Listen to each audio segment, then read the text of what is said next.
What's up, pretty gang? It's your favorite nail tech, Peaches, and today I was supposed to have a really special video showing you how I turned this fill into something spooky. Like, you know, I had a poll on Instagram, so I was gonna do viewers chose, you know, the set and the inspo. This is what it ended up being, and obviously it's not a mystery, but I still hope you guys enjoy the set and felt like I did transform the fill into something creepy, spooky, all of the above. So what we're gonna go ahead and do today is we are gonna go ahead and focus on the Scream nail art as well as the Spiderweb nail art, so y'all have some easy things to do to spice up the fills or even put on new sets. The other footage was deleted because if you saw my post on the community post, child computer problems. Okay, so first things first, let's make sure we got our subscriber, which is Nurtured Roots. Y'all already know, subscribe, turn on the notification bell, because if the notification is off, how will you know when I'm on and recording? Okay, so first things first, I opted for polishing the background black. Now this is Gel Elixir white and black polishes. Okay, at this point in time, don't ever get it twisted and think that I'm using something else. And if I am using something else, I will thoroughly tell you because love these polishes. Okay, so when you're doing the ghost face Scream nail art, we want to get the shaping right of the head. So what I do is, I know the top is round, so I'm gonna do like a half circle for the top, and I know the chin is gonna be shaped like a jalapeno pepper, some type of chili pepper, so I'm gonna aim to make that shape.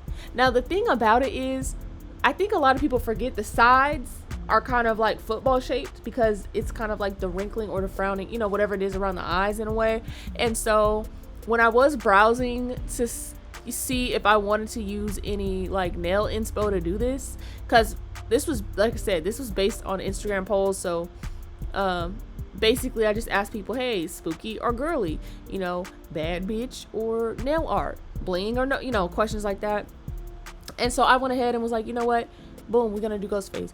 Now, yeah, like I said, a lot of examples was kind of like everyone was just making an oval head or some type of like semi light bulb shape, but the shape of the head matters. Okay, so once I get an overall shape that I kind of like, I'm gonna go ahead and color it in, and y'all can already see why I like this Gel Elixir polish. It takes 2 minutes to cure, but look, do not get it twisted. This polish is so, the coverage is just, it's child, y'all see it for yourselves. Okay, so after I go ahead and polish, you guys are gonna see me, oh, I got the hiccups, you guys are gonna see me do some cleaning up to the shape, because I did decide to go for a really large piece on this nail, and so a lot of the shape kind of extended over to the side, so I wanted to make sure I really had that kind of pointed, you know, oblong chin.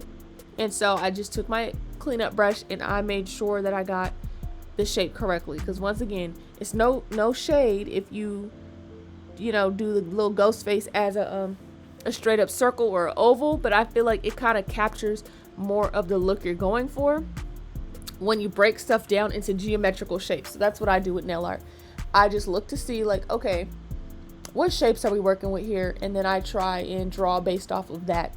All right, so we're gonna cure that for 2 minutes, and then we're gonna, oh, did we cure? Yeah, I think we did. That's what it was. Okay, so we're gonna cure for 2 minutes. I know I did cut this footage up to make this video a little shorter, because what we're doing is like, we don't need all that extra footage. So basically what I'm doing is using the black to further clean up the shape, because the top is rounded, but like I said, we do have those like pinched sides that are kind of like football-esque, and so I just really wanted to get that correct. And then on top of that, I was thinking of a way, like, man, I want to draw them with the hood, because if I don't have a hood, it's not going to feel Scream like. So I'm kind of thinking as I'm going, and then these little notches everybody sees on the mask, pretty much, we're gonna draw those in. And so like I said, we're just cleaning up the shape some more with the black. Since the background is black, it's gonna be super duper easy. Now, you know, it don't have to be perfect, of course. You don't have to do yours this large, but play around with sizing. You just want everything to be relatively shaped and you know, spatially correct for the space that you're working with, basically. Okay, so for the eyes, I like to use a dotting tool. The eyes, I did try and look at the eyes, because I kind of forgot, like, you guys, I haven't been drawing those Screams since last year, and that's kind of when I stumbled, you know, upon how many different types of like Scream art there was. And child, like I said, it's no shade or nothing to nobody, but yeah, I kind of had to give up on trying to use any reference and just go with what was in my head and what I knew he looked like. So for the eyes, I kind of do I use a dotting tool. I do two little, you know, shapes like that. And I kind of just use the dotting to make them thicker because they're kind of shaped like beans, to be honest with you.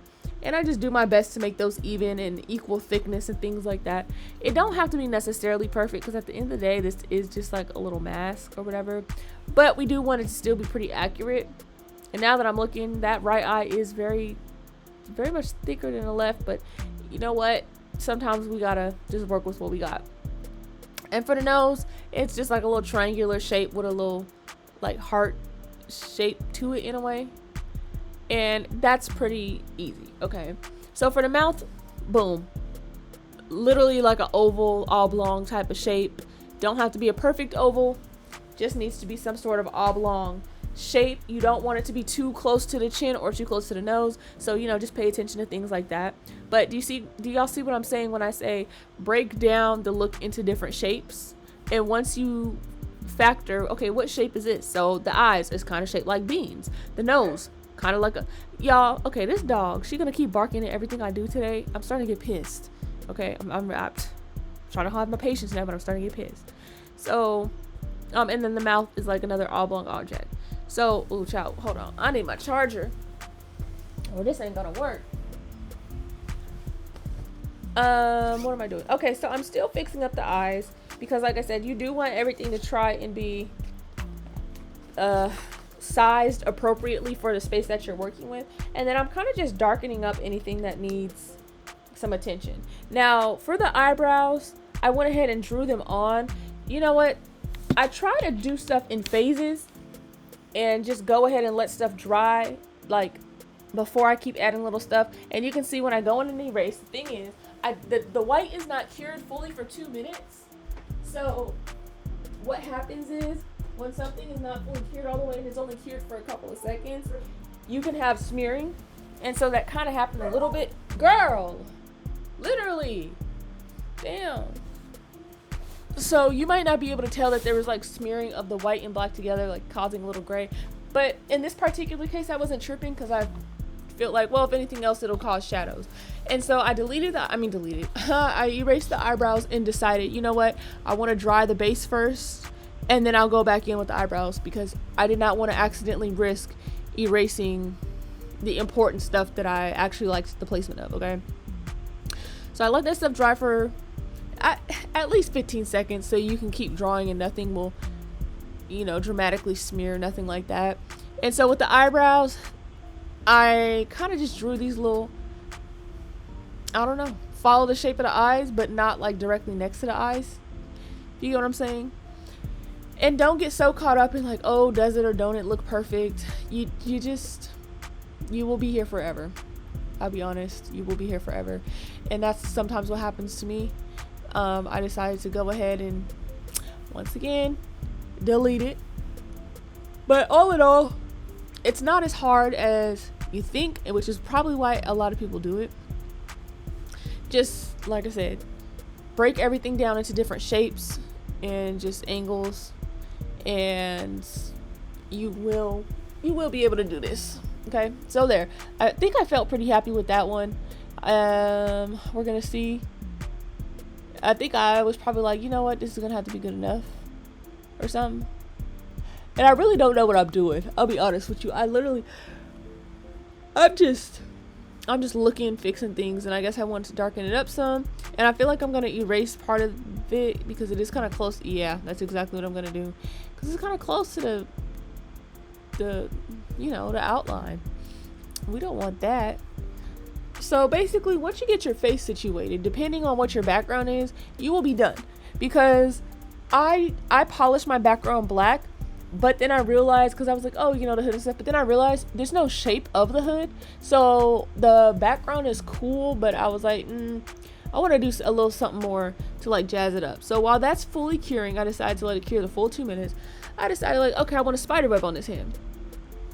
So with the white, spider webs are easier than what you think, but also they can be tricky. So this, for the sideways one, I decided, okay, you want all your lines to kind of come from one centralized point. And so I did, what's that, 1, 2, 3, 4, I think I did 5. And so from there, oh, 6, there we go. From there, you're gonna basically draw a bunch of sad smiles is basically what it is. And I decided to extend it all the way around because I wanted to do like a sideways thing. So look, oh, I guess this is a happy face, a happy smile, happy smile, happy smile. And that's basically how you do it. I would say don't get too caught up in if it's perfect or not. Sometimes it does look strange, but at the end of the day, it's still a spider web.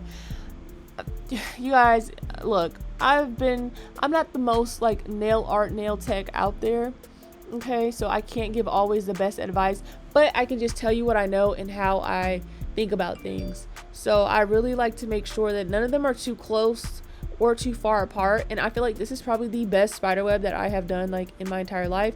I've done spider webs after this that I felt like okay, something's getting a little muddled. So look, if you have difficulty, I understand, because child, I still be having difficulty holding that brush. But these sideways webs are way a lot easier to do than some of the other freaking like different angles. So I think I just need to play with the direction of the, I call them smiley faces or sad faces that connect the webs. I would just say play around with that if you're having trouble, as well as how much polish is on the brush, because we don't want them too thick. So this is the point, and I'm going to extremely fast forward because you're actually not going to be able to see what I'm doing because we're going to be drawing black with black, okay? Like on top of black. So the pink is for the eyes because I decided hearts in the eyes. Now for this, I decided, okay, I'm going to draw the hood, okay? And so I was like, okay, I'm going to draw the hood because I thought, like, you know what? I want to put glitter on it. So I just kind of, it's hard to see, but I kind of just did a little rounded shape, like follow the shape of his head, and on one side I kind of made it come to a point so it can look like, I think it's on that side if you can see, and you really can't see the black on black, but yeah.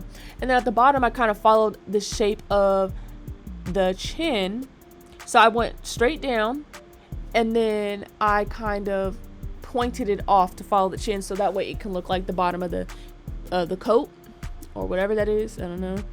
So it's, like I said, it's really hard to see, but you can do like a general type of shape so that way it looks like he is maybe just in the darkness. And I feel like this kind of pulled it all the way together versus it looking like maybe like more like a skeleton. I feel like that's kind of what's given before, more like a skeleton on a black background. But I feel like once I did this with the black and threw the glitter on, it helped it pop out so much more.